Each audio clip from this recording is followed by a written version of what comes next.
आसिम मुनीर को free lunch दिया था डोनाल्ड ट्रंप ने, अब कहा है गाजा में फौज भेजने के लिए तैयार रहो। अब आसिम मुनीर साहब ऐसे फंस गए कि अगर गाजा में फौज भेजनी है तो घर में गए और नहीं भेजनी है तो वहां से गए।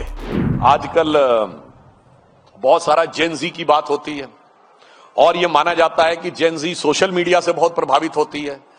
तो मैं उनको कहना चाहता हूं कि ये बताइए साहब, ये पानी की बोतल 10 रुपए की आती है, ठीक, पानी तो 10 रुपए का है, पर फेसबुक फ्री है, यूट्यूब फ्री है, ट्विटर फ्री है, इंस्टाग्राम फ्री है। क्यों भाई? सिर्फ इंटरनेट का पैसा देना है, क्यों फ्री दे रहे हैं? और वो भी एक ऐसी संस्कृति के द्वारा जो ये कहती है there can never be a free lunch, if there is a free lunch there has to be poison in it. वो आपको फ्री का लंच क्यों दे रहा है? फ्री में क्यों दे रहा है? इसका मतलब कुछ ना कुछ आपके दिमाग में वो चीजें लाई जा रही हैं, उसे समझना चाहिए। और वैसे भी एक और मैं बात कहूं, थोड़ा सा विषयांतर होते हुए, फ्री लंच जब दिया जाता है, ये अमेरिकन प्रोवर्ब है, तो आसिम मुनीर को फ्री लंच दिया था डोनाल्ड ट्रंप ने, अब कहा है गाजा में फौज भेजने के लिए तैयार रहो। मतलब ये समझना चाहिए कि अगर बुलाया गया है, अब आसिम मुनीर साहब ऐसे फंस गए कि अगर गाजा में फौज भेजनी है तो घर में गए और नहीं भेजनी है तो वहां से गए। इसलिए ये जस्ट मैंने सिर्फ आपसे बात की, इसलिए आज की जेन जी को यह भी बहुत ध्यान रखना है कि जो कुछ आपको बताया जा रहा है, जो कुछ आपको दिखाया जा रहा है, जो कुछ आपको समझाया जा रहा है, वो क्यों समझाया जा रहा है, इसको बहुत गहराई से समझने की आवश्यकता है।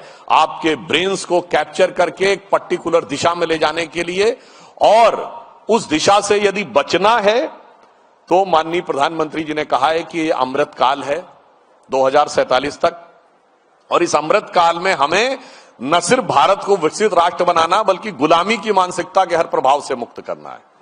और गुलामी की मानसिकता का वो प्रभाव जो हमारे अंदर बैठा हुआ है, वो आज दुनिया को भी एक नया संदेश देगा। आपने देखा कि अयोध्या में धर्म ध्वजा और सोमनाथ में स्वाभिमान पर्व। अब देखिए, मैं सिर्फ कहूंगा काल चक्र की गति कैसे पलटती है। 1990 में आदरणीय अडवाणी जी सोमनाथ से अयोध्या की यात्रा पे निकले थे, और आज 35 साल के बाद अयोध्या में भव्य राम मंदिर बनके पताका बनाने के बाद प्रधानमंत्री जी सोमनाथ स्वाभिमान पर्व मना रहे हैं। यानी काल चक्र ने पूरी एक गति पूरी कर ली है। किसी को समझ में आए तो ठीक है, मानो तो मैं गंगा मां हूं, ना मानो तो बहता पानी। काल चक्र की गति किस दिशा की तरफ संकेत दे रही है, उसे समझना चाहिए। और अंत में यह भी ध्यान रखिए कि जो कहा था प्रधानमंत्री जी ने कि यही समय है, सही समय है, भारत का अनमोल समय है। हमें एकदम कॉन्फिडेंट रहना है कि भारत का यह वक्त आ गया है, और जेन जी को इससे यह शिक्षा लेनी चाहिए कि जेन जी के युवाओं जागो, पुनः नया युग आया है। जेन जी के युवाओं जागो, पुनः नया युग आया है, और भारत मां की शक्ति जगी है, धर्म ध्वजा लहराया है। और मैं, आदरणीय दत्ता जी यहां बैठे हैं, ये जो यात्रा हुई है 30-35 साल की, भारतीय संस्कृति के प्रति जिस प्रकार का आघात हुआ है, इसके बाद भी इस ज्वाला को, इस ज्योति को जिसने बुझने नहीं दिया, वो उस परंपरा के प्रतीक हैं। सतीश जी भी यहां पर बैठे हुए हैं, राष्ट्रीय स्वयंसेवक संघ से जुड़े बहुत से लोग बैठे हैं। आज वो जानते हैं क्यों नहीं धारा बुझ पाई। जो बचपन में हम संघ का गीत सुनते थे, हम केशव के अनुयायी हैं, हमने तो बढ़ना सीखा है, अंधकार में बंधु भटकते, पंथ बिना व्याकुल दुख सहते, पथ दर्शक दीपक बन तिल तिल हमने तो जलना सीखा है। तो जिन लोगों ने अपने को पथ दर्शक दीपक की तरह जलाया, जिसमें वो कहा था कि तृषित जनों को जीवन देंगे, मां अब हम मधुरित लाएंगे, सुर सरी देने हिमगिर के सम, हमने तो गलना सीखा है। क्योंकि ऐसे लोगों ने अपनी एक उस परंपरा का निर्वाह किया, इसकी वजह से आज राष्ट्रवाद की वह ज्योति प्रखर ज्वाला बनकर हमारे सामने आकर खड़ी है। बस हमें क्या करना है? देखिए साहब, ज्ञान तो ऋषि मुनि दे गए, कर्म का कार्य डॉक्टर हेडगेवार गुरुजी से लेके आज तक संघ के प्रचारक कर रहे हैं।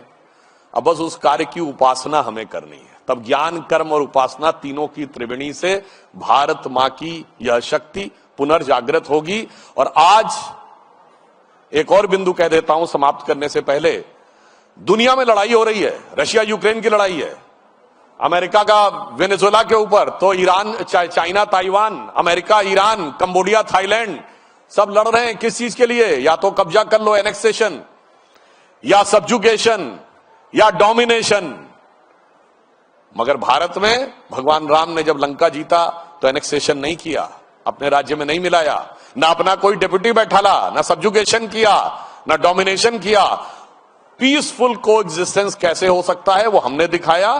तो इतिहास के उन बर्बर आक्रमण के समय से लेके इतिहास के उस दौर में हमने जो दिखाया है, अटल जी ने इसको अपनी कविता की पंक्ति में बहुत अच्छे ढंग से कहा था। इसीलिए हम आज जीवित हैं कि दुनिया का इतिहास पूछता रोम कहां, यूनान कहां है, घर घर में शुभ अग्नि जगाता वो उन्नत ईरान कहां है, दीप बुझे पश्चिमी जगत के छाया जब बर्बर अंधियारा, तभी चीर कर तम की छाती चमका हिंदुस्तान हमारा। और शत शत आघातों को सहकर जीवित हिंदुस्तान हमारा, जग के मस्तक पर रोली सा शोभित हिंदुस्तान हमारा। इसलिए आप आश्वस्त रहिए, भारत के राइजिंग का समय आ गया है। बस हम वर्तमान को सही संभालें कि गौरवशाली था भूत प्राचीन काल, भविष्यत भी महान है अगर संभालें आप उसे जो वर्तमान है।